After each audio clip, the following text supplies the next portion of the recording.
Excellent. Okay, nice to see everyone. Always good to learn together. Nice way to go into Shabbos.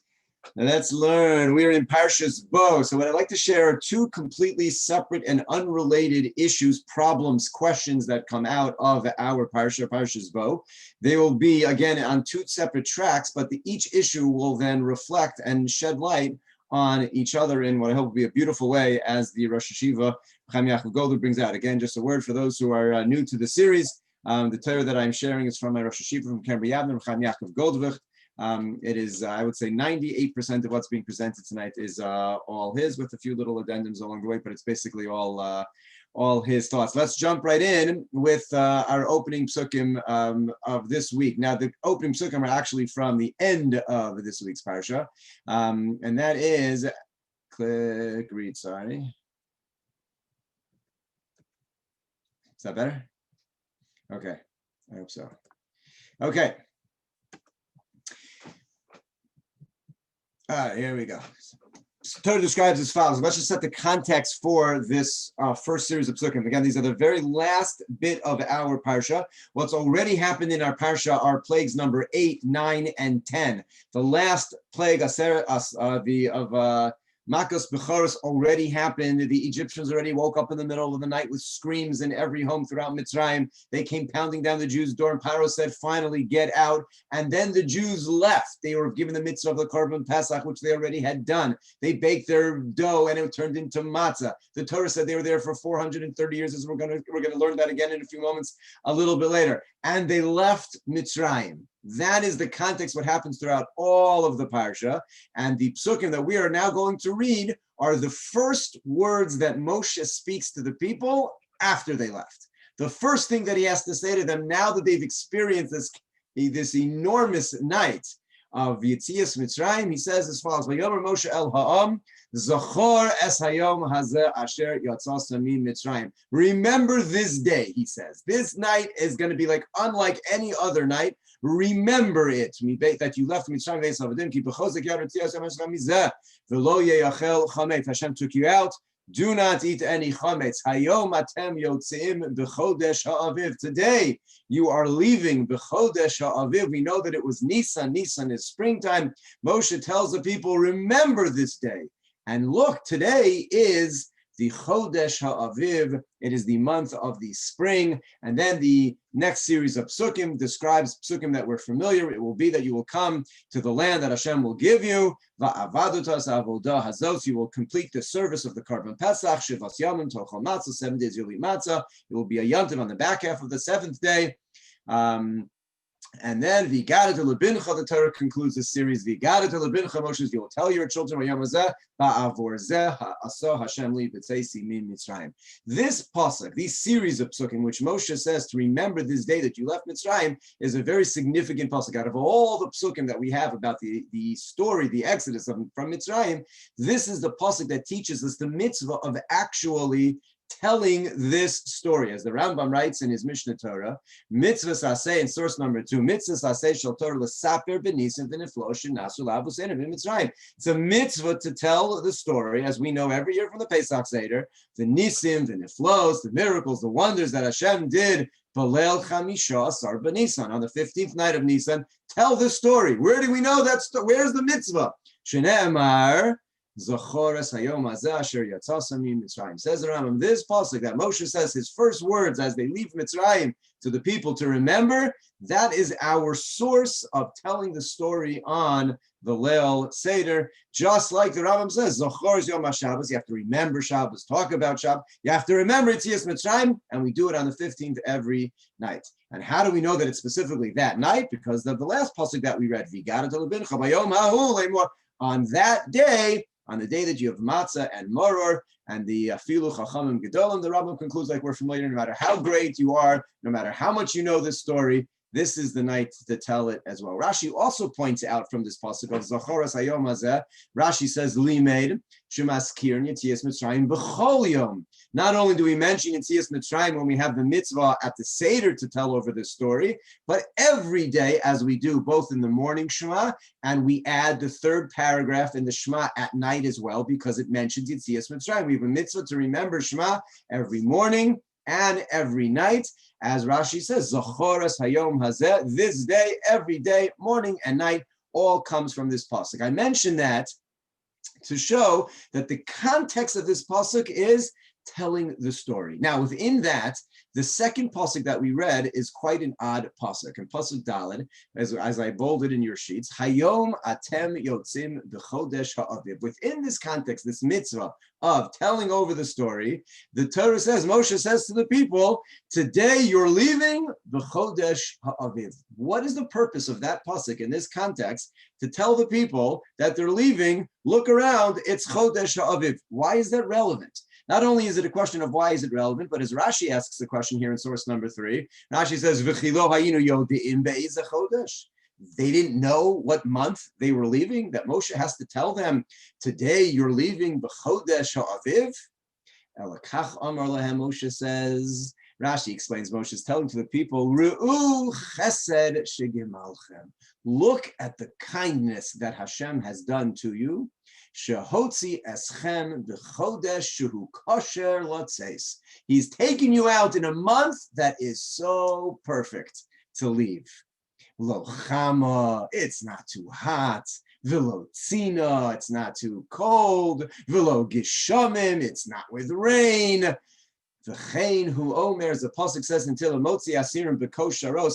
The pasuk in Tehillim is referring to Hashem takes out those who are bound with chains, and the Gemara darshins kosharot chodesh shehu kosher lotzeis. That look, Hashem took you out in a month that's so perfect to go out.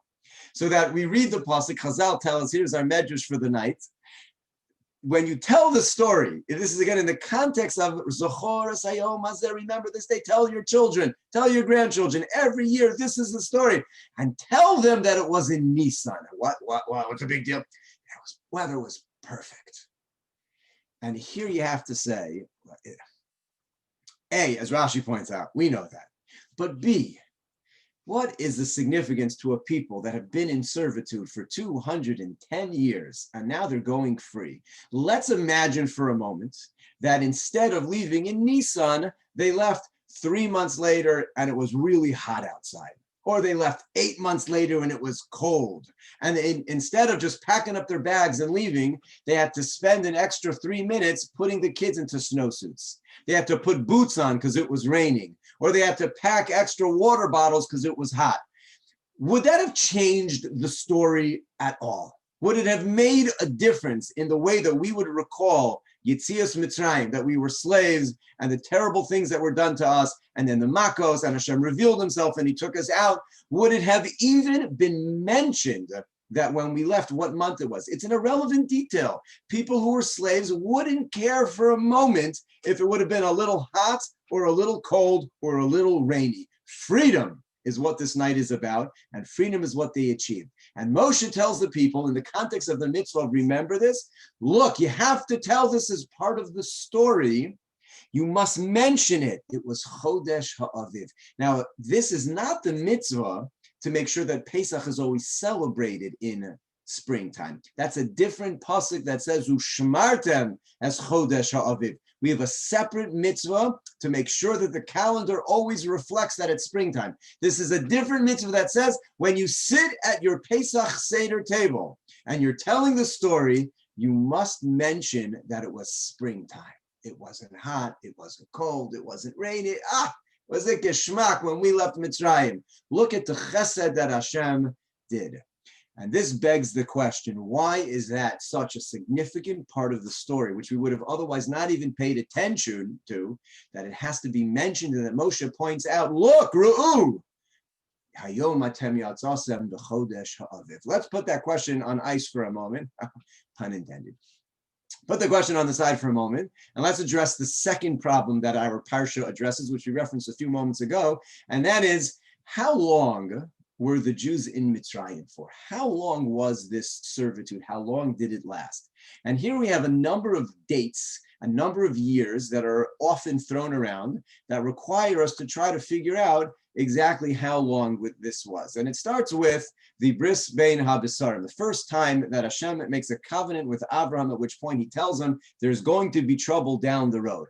And the pasuk reads in in Perek Tesvav and Sefer Bereishis, source number 4, Vayomer LaAvram Yadoa Teda Ki Ger Yez Zaracha Ba'aretz Lo Be'eretz Lo Lam.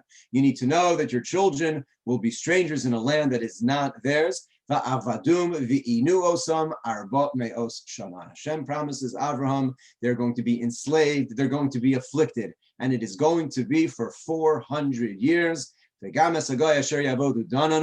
will judge that nation that puts them into that servitude. And then after that, after 400 years, after I judge that nation, then they will leave with great wealth. So that we are, the first time we meet up with this concept of the servitude and affliction, Hashem gives us a number. He says, it's going to be for 400 years. Well, you fast forward, we're in our Parsha, we go through, as I mentioned, plagues 8, 9, and 10. After the 10th, the Egyptians pound down their doors, they leave, they bake their dough into matzah, they're on their way out, and then the Torah summarizes their stay for how long it's been. And the Torah says, in source number 5, they baked the dough that they took out of Mitzrayim, ugot matzot, into these matzahs. Kilo chametz, they didn't have a chance to leaven. They were kicked out so fast there wasn't time to delay. They didn't have any provisions, no food. And then the Torah highlights, Umoshav b'nei Yisrael asher yashu b'Mitzrayim, shloshim shana ve'arba me'os shana. They were there for 430 years. And then the Torah repeats, Vayehi mikate shloshim shana ve'arba me'os shana. And it was at the end of 430 years, Vayi ba'etzem hayom hazeh, on this very day, Yatza'u kol tzvos Hashem eretz Mitzrayim. That's the day that we left. Leil shimurim hula Hashem. This was the day that was guarded by Hashem lahotziim eretz Mitzrayim. Hu alayla zeh Hashem shimurim l'chol bnei Yisrael l'dorosan. This is the night that will then be guarded for all bnei Yisrael for all generations. Rashi points out these two words shimurim have different meanings. When we say it was a leil shimurim for Hashem, that means, as Rashi says, Rashi points out this was the night Hashem was waiting for, yearning for. When will be the night that I'll be able to fulfill my promise to Avram? He was waiting, yearning, looking forward, like Va'aviv Shamares Hadavar, like Yaakov waited for Yosef's dream to be fulfilled. Hashem waited. It's a Lil Shimurim for us, meaning we're protected from Mazikim. It's a night that we are guarded and protected. To Hashem, it meant that he was yearning and waiting for it, and it's a Lil Shimurim for us. Rashi points out as well, once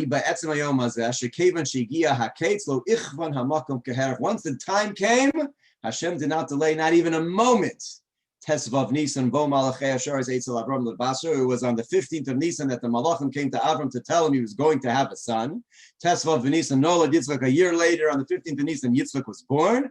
Tesvav v'Nisan nigzer gzeras bein abasam. That was the time of the gzeras that we will be taken out. And now the time had come, and he took us out on the 15th of Nisan. Now the problem that we need to address as we started is, well, how long were they there for? The promise given to Avram was 400 years. The Torah actually says they were there for 430 years. But the real problem is, as Rashi calculates, there's no way they were there for 430 years. There wasn't enough time. You can count up the ages. We know that Yaakov went down to Mitzrayim. His sons went down. They died there. We know that Yaakov had sons, Levi, and has a grandson, Amram, who has a son, Moshe, who's 80 years old when he shows up before. There are not 400 years, Rashi calculates, to count.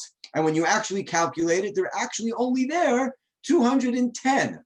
So what do we do with all of these numbers that they were promised to be there for 400? They were really only there for 210. And then the Torah says they were there for 430. They weren't there for 430. They were there for 210. And where does the number 430 come from anyway, when Hashem only said it was going to be 400?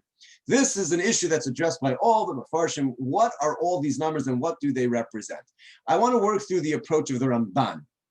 Before we get to the Ramban, you can't deal with this without learning Rashi as well. Well, we're going to go with a different approach to the Ramban, but we have to share Rashi's approach because when you learn Chumash, you have to learn it with Rashi as well. It's Rashi's Rabban Shel Yisrael. So let's learn Rashi's approach. And then we'll tackle the Ramban. Rashi's approach is as follows. The numbers that we're dealing with, 430, 400, and 210, all represent different things. And it starts with the bris bein habasarim, the promise that Hashem made to Avraham when he said, your children will be strangers in a land that's not theirs.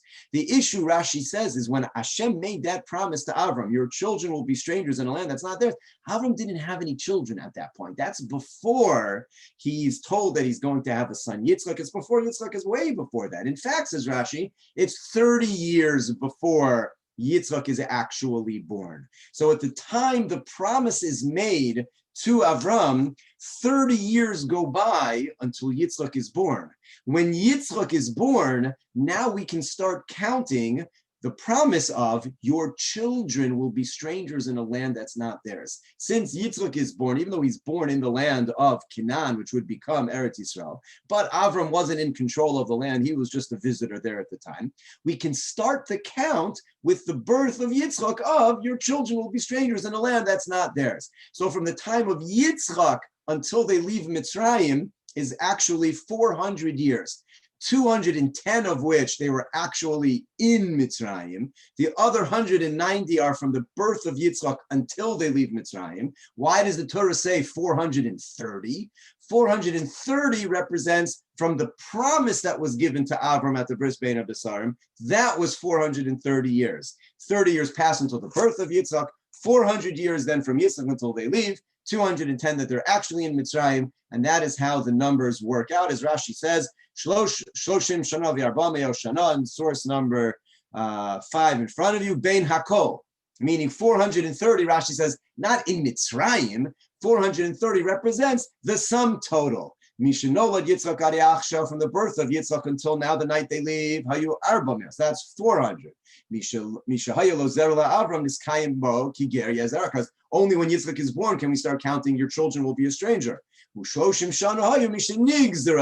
it was 30 years prior that the decree was given to Avram. That is how Rashi learns and understands those numbers. The Ramban does not like that approach for various reasons, which he goes through based on Psukim, and he understands, he actually quotes 2 or 3 various approaches to try to address all these numbers, and he settles on the following as his understanding of what the Torah is coming to teach us. As follows. The most appropriate understanding of this is as follows, and the Ramban says, Ki agzeiraisa arba me'o shana min hayom hahu.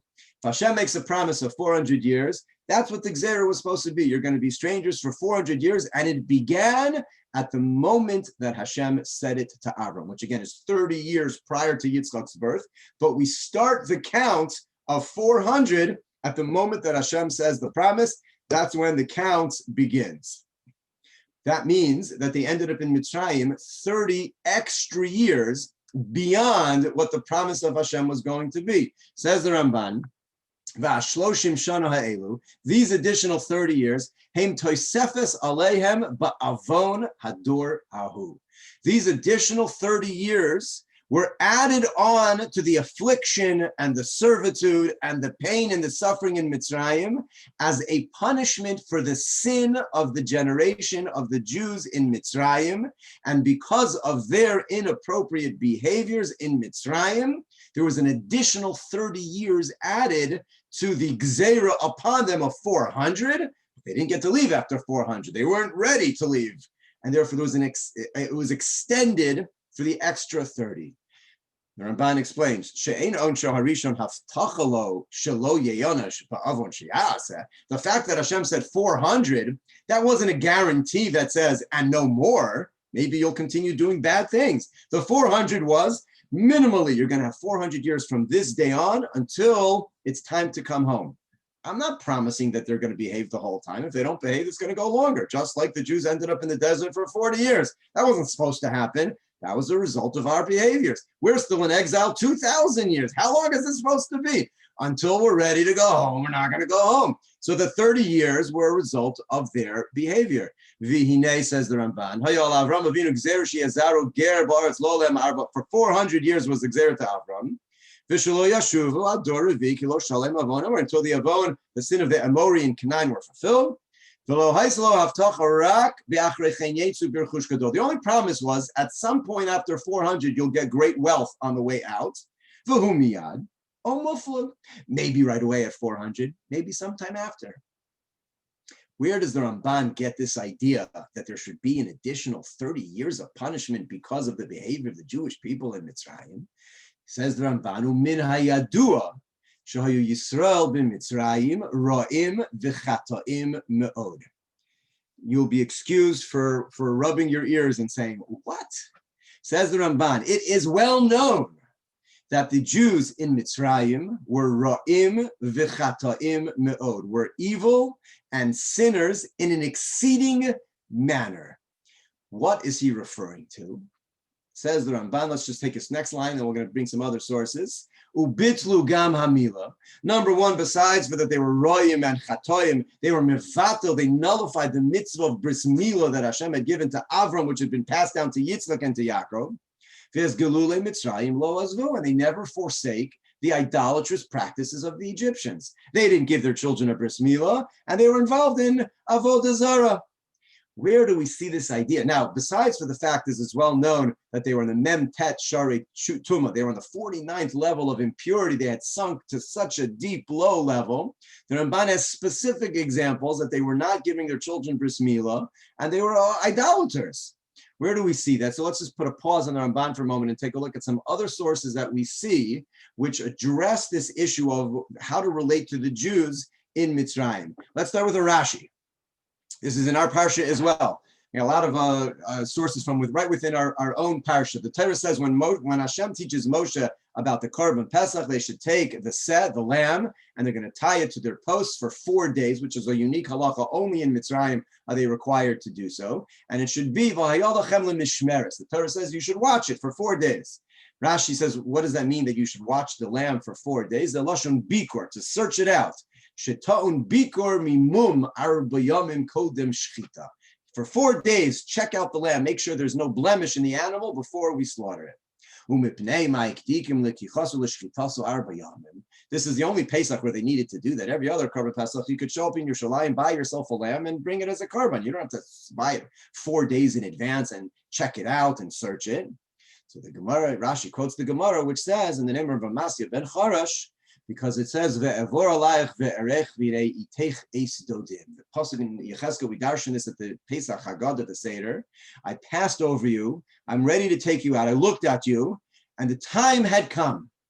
Rashi explains the pasuk in Yechezkel. Higiyo shvuah shenishbati lavram shein egal es banav. The time came to fulfill the promise that I made to Avram to redeem his sons. But they had no mitzvahs in their hands to be osek and to be toilet. They had no merit. They had nothing to do. They had no ability for me to take them out. They had no mitzvahs. You were naked and bare. So what does Hashem do? He gave them 2 mitzvahs, dam Pesach, v'dam milah. He gave him the mitzvah of the Korban Pesach, which we're familiar, and the mitzvah of Dam Milah, the blood from Bris Milah. Shemalu ba'oso halayla, that all the Jews gave themselves a Bris Milah on that night. Shene'emar misboy says that's b'damayach, that you were in your blood, and the lashon b'damayach is a plural, b'shnei damim, in 2 bloods. So that was the 2 bloods, the mitzvahs. Why they need to give themselves a bris milah? What do you see from this as well? Not only did they have nothing to be able to merit being taken out, but they needed to do a bris milah. Clearly, as the Ramban is alluding to, they had not fulfilled the mitzvah of bris milah. In the years of slavery, they had left aside the mitzvah of bris milah. And Rashi says, to conclude, since they were steeped in idolatry, pull for yourself a lamb. What's the language of pull and take for yourself a lamb? Meaning, pull yourself away from idolatrous practices, and instead take for yourself a lamb of mitzvah. So within this Rashi, of how do you get yourself ready for the Korban Pesach. You need to do a bris milah, and you need to get rid of avodah zarah, get rid of all the idolatrous practices that you're doing. Take a lamb and be ready to use it for Hashem instead. So Rashi himself notes this, and Ramban says it was Yadua. They had gone away from milah. They were involved in idolatry. Not only do we see that there as well, but in next week's Parsha, when they're at the edge of the Yam Suf and the Mitzrim are following behind them, pursuing them, and the Jews are afraid. So Hashem says, just travel, go into the sea. The pasuk describes Vayisa Malach Elokim Haolech Lefnei Machaneh Yisrael. So to protect the Jews from the oncoming Egyptians, the Malach Elokim, the angel of Hashem, which had been in front of them, traveled to the back of them in order to protect them from the arrows that were being shot at them from the Egyptian army, so that you now had this angel of Hashem protecting the Jews and separating them from the Egyptians. Rashi notes the language Malach Elokim as a protective angel is a strange language. The word Elokim is a language of judgment, of din. It should be a Malach Hashem, which is a Malach of Rachamim. Why does the Torah use the language that it's a Malach of Elokim? So Rashi points out, Malach Hashem. Normally we see whenever the Torah describes such a Malach, it's a Malach of Hashem, not a Malach of Elokim. Ein Elokim b'chol makom eladayin melamed. This teaches us, says Rashi, there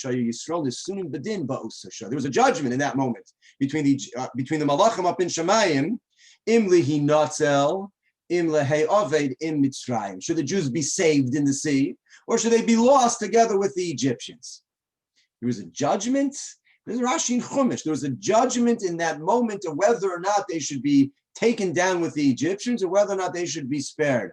Why should they be taken down with the Egyptians? So the Yalkut Reuveni, a different medrash, quotes, because the Malachim said, Halalu ovdei avodah zara, v'halalu ovdei avodah zara. These are idolaters. These are idolaters. Why are these being saved with a miracle and these are being drowned? They're the same. They both practice the same. What's this one better than that? So there was a judgment, and a Malach Elokim, Hashem rules, I'm going to save them. Were they worthy? Did they deserve it? Were they displaying themselves to be children of Avraham, Yitzchak, and Yaakov? There's room, says the Ramban, as Rashi and the Midrashim. They were idolatrous. They weren't doing bris milah. As the Ramban's language, they were chata'im v'ra'im me'od. And therefore, there was this type of judgment to see what should be with them. Back to the Ramban. So where did these extra 30 years come from? So there was a 30-year period for this. Ba'al kain arach galusim shloshim shana. That's why there was these extra 30 years. V'hayaroi sheyisarich yoser. The real truth, says the Ramban, is it should be longer. Why magically 30 years? It should have been longer. Ella shetzaku v'hirbu tefillah. The reason why the exile of Mitzrayim ended when it did is because the Jewish people called out, they cried in tefillah, they davened, they were in pain, and Hashem heard our cries. As the Ramban explains, v'zeh tam, and this is why you will see, here's really another major question when you read through Yetzias Mitzrayim, there are so many psukim which describe that Hashem says, I heard your cry, you davened to me, I took you out because you couldn't take it, and all of these ones, we're going to see them in a moment. Why does Hashem keep mentioning that? If there was a promise to take him out, the time came, he took us out. Says Ramban, I'll tell you why there's so many of those psukim. Listen, I want to read you his lines in seconds. This is the Ramban. That's why the Torah says in one pasuk, they groaned from their servitude. They called out, they cried out. And their cries went up to Shemayim. And then another pasuk, Hashem heard their affliction. Another pasuk, the cries of the Jewish people have come to me. When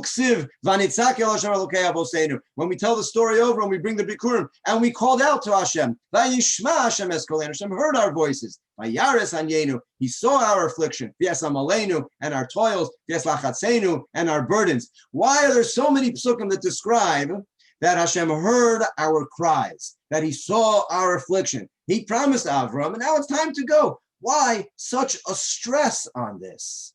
Says the Ramban, this is an amazing line.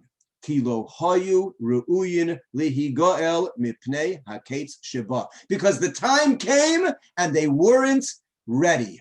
They weren't deserving of being redeemed.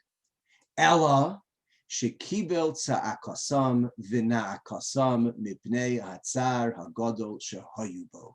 But Hashem heard their cries. He saw their pain, and he took them out. We were beyond the time. It was already 30 additional years, and it would have gone longer. But they called out.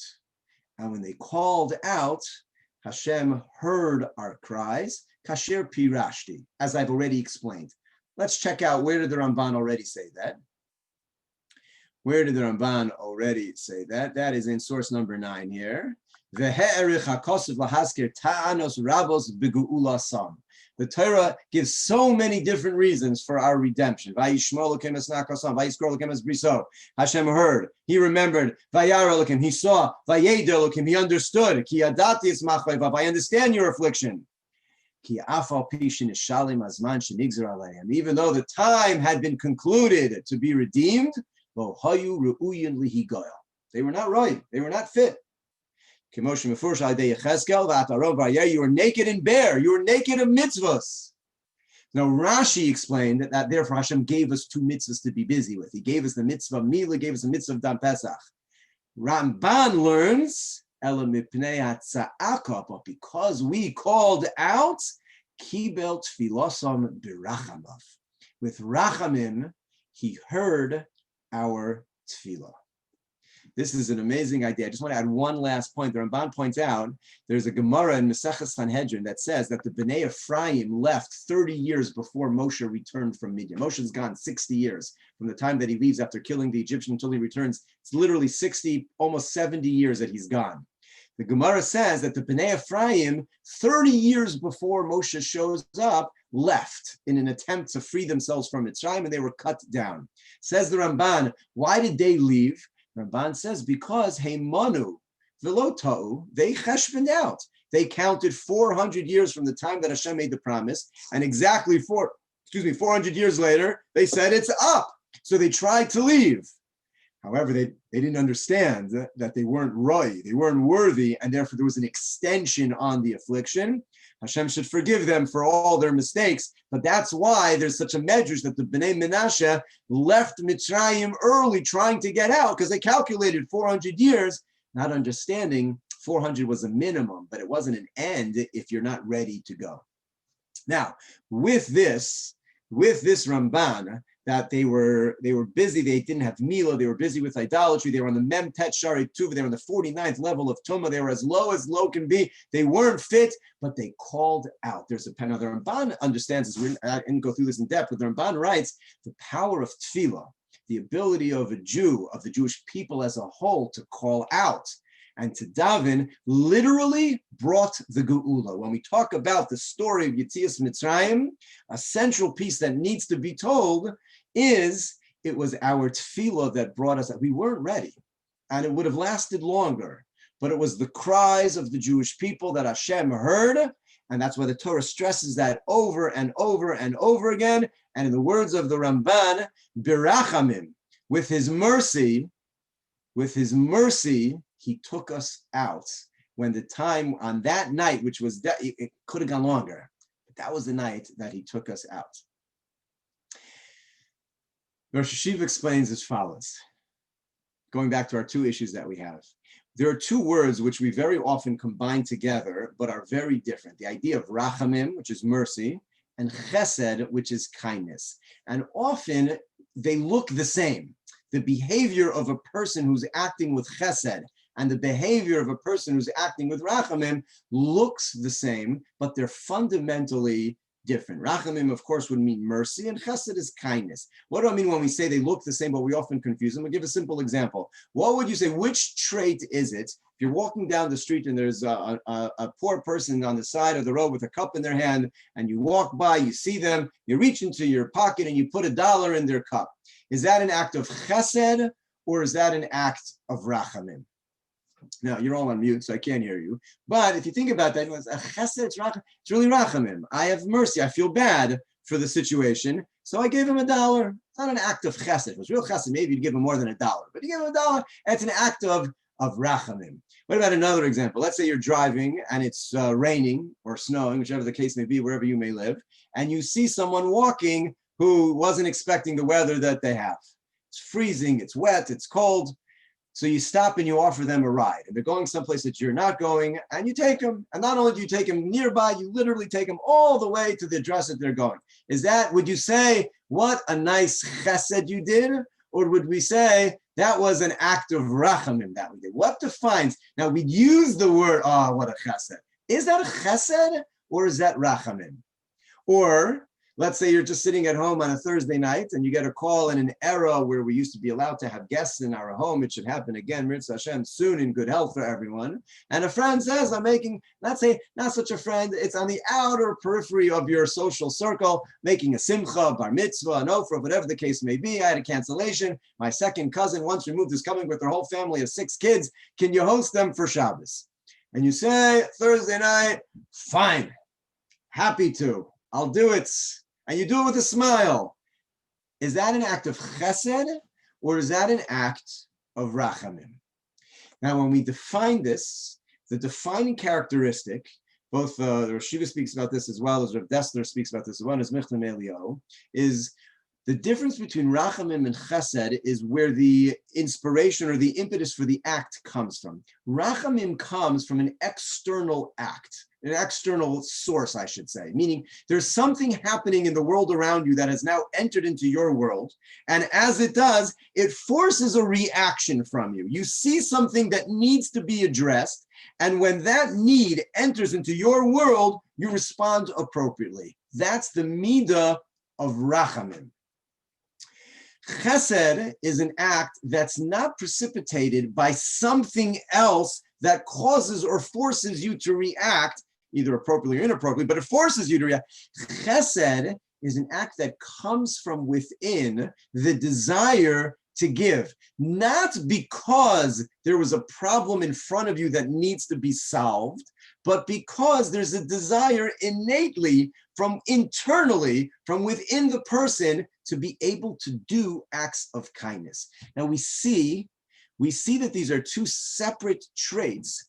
The Gemara Maseches Yevamah says, Shlosha simanim yesh ba'u mazu. Klal Yisrael is defined by having 3 traits. Harachmanim, we are rachamim. We are baishanim. Baishanim is not that we're embarrassed, it's that we have shame.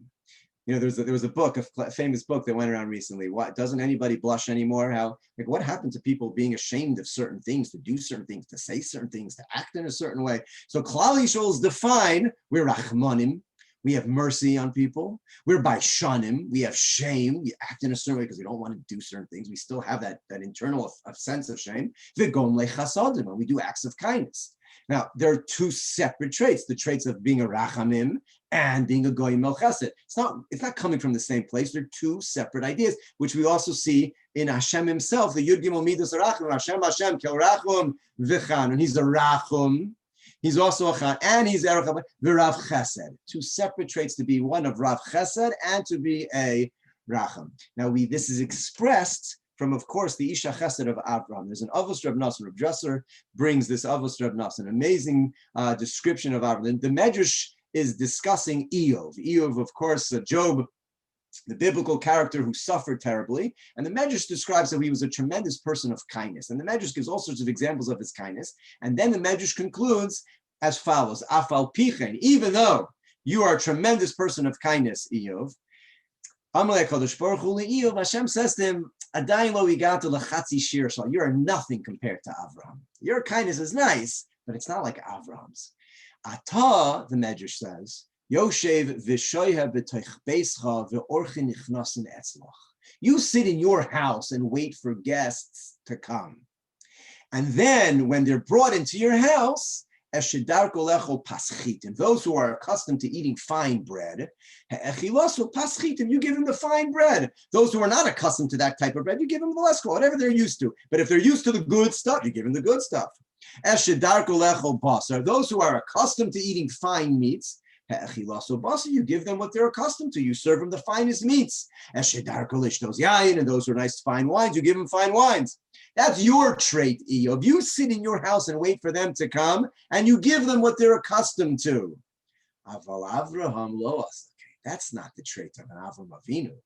Elioshev umehader ba'olam. He goes out to the world looking for guests. Ucheshiyimtza orchin, he finds them, he brings them home. At she'ein darko le'echo paschitin he'echilehu paschitin. Those who are not used to the finest breads, he gives the finest breads. At she'ein darko le'echo basar. Those who are not used to eating fine meats, he feeds fine meats. And those not used to fancy wines, he gives wine. What is the difference in that? Eov sees a problem. You're used to good bread. I'm not going to feed you quality bread that you're not accustomed to. That's not nice. I'll give you what you're used to. But if you're only used to eating poor quality, you don't even know what you're missing. Why should I give you the good stuff? You don't know the difference. That, Hashem says to Eov, is a level. Halavai, we should all be at that level. But it's a level of solving a problem that's in front of you. You're used to this. I want to give you what you're used to. Avram doesn't have a problem to solve. The guy's only used to poor quality bread. He gives him what he's not used to, because it's not about taking care of the problem that you have. I want to give you the best that I have to offer. And if the best is something you don't even know exists, I don't care that you didn't even know it exists, and you might not even appreciate it. I have to give you the best that I can, which is demonstrated by Avram going out to find them, not waiting for it to come. That's rachamim. I see a person holding a cup on the street. So why do I give him $1? Because it's staring me in the face that there's a guy on the street with a cup in his hand. I feel terrible. Yeah, I feel terrible, so I give him $1. It's rachamim. It's mercy. It's as much for me as it is for him. Somebody call, I see a person walking without an umbrella. It's raining, it's snowing, it's cold. Terrible. Let me help. Halavai, we should always be Rahmanim. We should always do that. But our act was inspired by the need that's in front of us. Somebody calls and says, can you host my cousin? Yes, of course I'll host. Chesed is calling a Baal Simcha beforehand and saying, can I host for you? Before they even thought about making a list. I want to help. You might not even know that you have a need yet. I'm already there because I want to do the kindness. That's the difference of the midah of chesed. It manifests itself as well in what happens when it doesn't work. I've said this example many times before. I'll repeat it again. The first pasuk in Parsha is Vayera. Hashem appears to Avram in Elonei Mamre. He was sitting kechom hayom at the entrance of his tent in the heat of the day. Rashi says, what do you mean the heat of the day? That Avram's sitting after his bris milah before his 3 visitors. The angels come. So Rashi says Hashem, so to speak, took the sun out of its shell. It was super hot. Why? Then he should give Avram a chance to recover without being bothered by guests. And Hashem sees that Avram is in pain. There are no guests. It bothers him. A person who functions out of rachamim, when there are no guests, there's no problem. Everything is good in the world. A person who functions out of chesed, there are no guests. This is terrible. I can't express kindness to somebody. That's bothersome. And Avram is the midah of mitzta'er. He's upset, he's pained, he's bothered that there aren't any guests. So Hashem says, I have to send him guests. A person like an Avram Avinu without guests is in pain. I don't want to cause him pain. I'll send him something. That's the difference of chesed and rachamim, which we see also in the trait of Avram, as is often quoted. He would bring in his guests and he would have them bench. But listen to the way the Medrash says it. Vayita Eishel b'Bershem in source 12. Avram was mekabel the ovrim v'shavim, the guests, the passers-by, umeshahayu ochlin v'shoysin, and then when they would eat and drink, amrlon brichu, he would say, "Nu, give thanks." After they would eat and drink. V'hein amrin maneim, they would say, what should we say? If Avram would have said to them, say something when they're starving, they're traveling, they're hungry, they're tired, they would have said, thank you. But now they have everything they need. They're not missing anything. So Avram says to them, no, now you need to give a blessing. They said, what should we say? He said, Baruch kel olam she'achalnu mishalo. You should bless the creator of the world who gave you everything that you need. As it says, Vayikra Shem, B'Shem Hashem kel olam. Avraham teaches to give thanks after you have no need. When there's a need, then we need to fill that need. I want you to give thanks to Hashem, Avraham teaches, in a spiritual way. I need nothing. I just internally have a requirement to be able to recognize everything that I have. It's easy to recognize when I'm starving and I'm holding a piece of bread. That's different than when I'm full, which is why, of course, the Torah teaches us to bench after we have everything. When you're full, now recognize. One last point on Avram.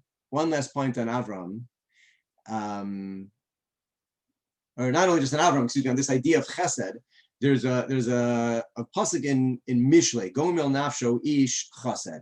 Now the literal translation of this pasuk is Gomel Nafsho Ish Chesed. A person who does kindness, Gomel Nafsho is good for himself. He's doing good things will bring good upon himself by doing kindness. The Medrash darshans this phrase as if he's doing kindness to himself. Zehillel Hazaken. This is a reference to Hillel. After he would give shiur, he was busy with his students. He would quickly run out of shiur.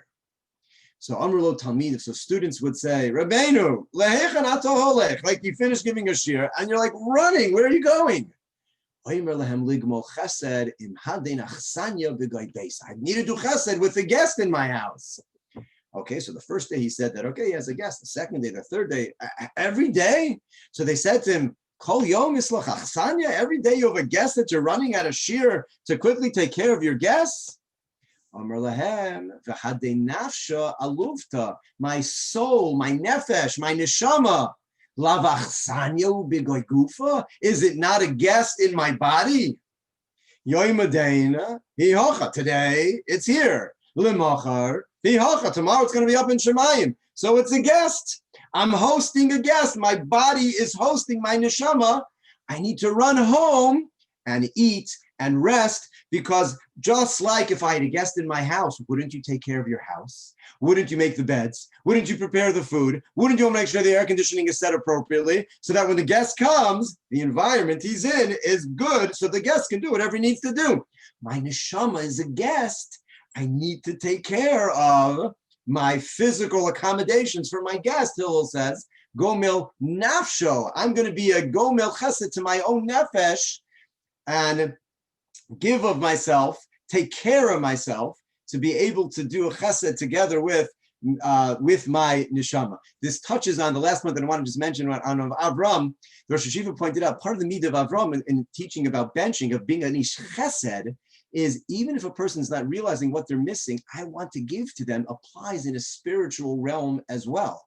If a Jew knows somebody who doesn't know about Shabbos, he doesn't know. So a person can say, okay, he doesn't know. What should I do? And Ish Chesed and Avram Avinu saw passersby who didn't know about the Ribono Shel Olam. And so they would do whatever. And he said, how could it be that they're living in a world created by the Ribono Shel Olam and they're missing out on the greatest thing that the world is for us, which is a connection to Hashem? They don't have it. They're living life and missing the whole point. I have to give them. They don't know what they're missing. They're oblivious. It doesn't matter that they don't know. The ish chesed in the world of the spirit, just like in the world, like you don't have good wine, so you don't know what you're missing. Why do I have to give you good wine? If I'm an ish chesed, I want to give you the best. I don't care that you've never tasted this such good wine before. You don't know what you're missing. You need to have it. The world of the spirit too, the ish chesed, you need to taste the time of Shabbos. You don't know what you're missing, so I don't feel bad for you. But as an ish chesed, I have to give this to you because you need to have the best thing that I could possibly give to you. And that's the gift that Avram bequeathed to all of us. He gave who didn't know good wine. He gave someone who didn't realize there was a bracha to be made. You can't miss this. This is so good. You don't know what you're missing, so you're not in pain. But I have to share with you the great gift that I have the ability to share. All of this is to say as follows, as the Rosh Yeshiva tied all of this in. According to the Ramban, why did the Geula happen when it happens? The time had come, but we weren't ready. Lo ru'uyin lihi goyal. And it went an additional 30 years, and it would have gone, and it would have gone, and it would have gone. Except we cried, we davened, we were in such pain and such suffering. Hashem heard our cries. As the Ramban's language is on top of the sheet, on top of your page, end of source 9, Mipnei hatza'aka, because of our cries, Kibel tfilosam berachamav. He accepted our tefillah with rachamim. So that the geula happened, it happened in a context of rachamim. Hashem heard our cries. It's like, enough. They're suffering so much. I can't take it. So that would have meant the entire geula was defined not by a midah of chesed, but by a midah of rachamim of nebuch. They're out in the rain. It's cold. It's wet. It's freezing. They don't have what they need. They're in such pain. Let me end this suffering, which is a midah of rachamim. Hashem took us out in that moment when we weren't fit. And he adds something, because it shouldn't be that this moment, which is brought about in that rachamim, should be defined by that. Going back to the beginning of our shir, Moshe says to Klal Yisrael, so choras hayom hazeh, remember this day that you left.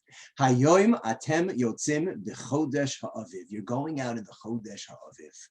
Rashi says, now that needs to be part of the story that we're leaving in the chodesh ha'aviv. What's the relevance? Rashi says, Re'u, look, chesed shegimalchem. Look at the kindness that Hashem did when he took you out. He took you out in the month that's perfect. It's not too hot. It's not too cold.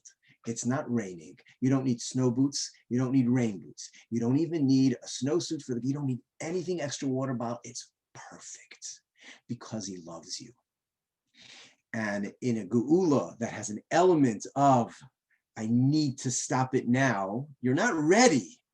But because of your tza'aka, because of your tefillah, because of your cries, so how, when you're, let's say, for example, let's go back to our example, a friend calls you and says, I'm making a simcha. Can you host my cousin and their 6 children? They say, sure.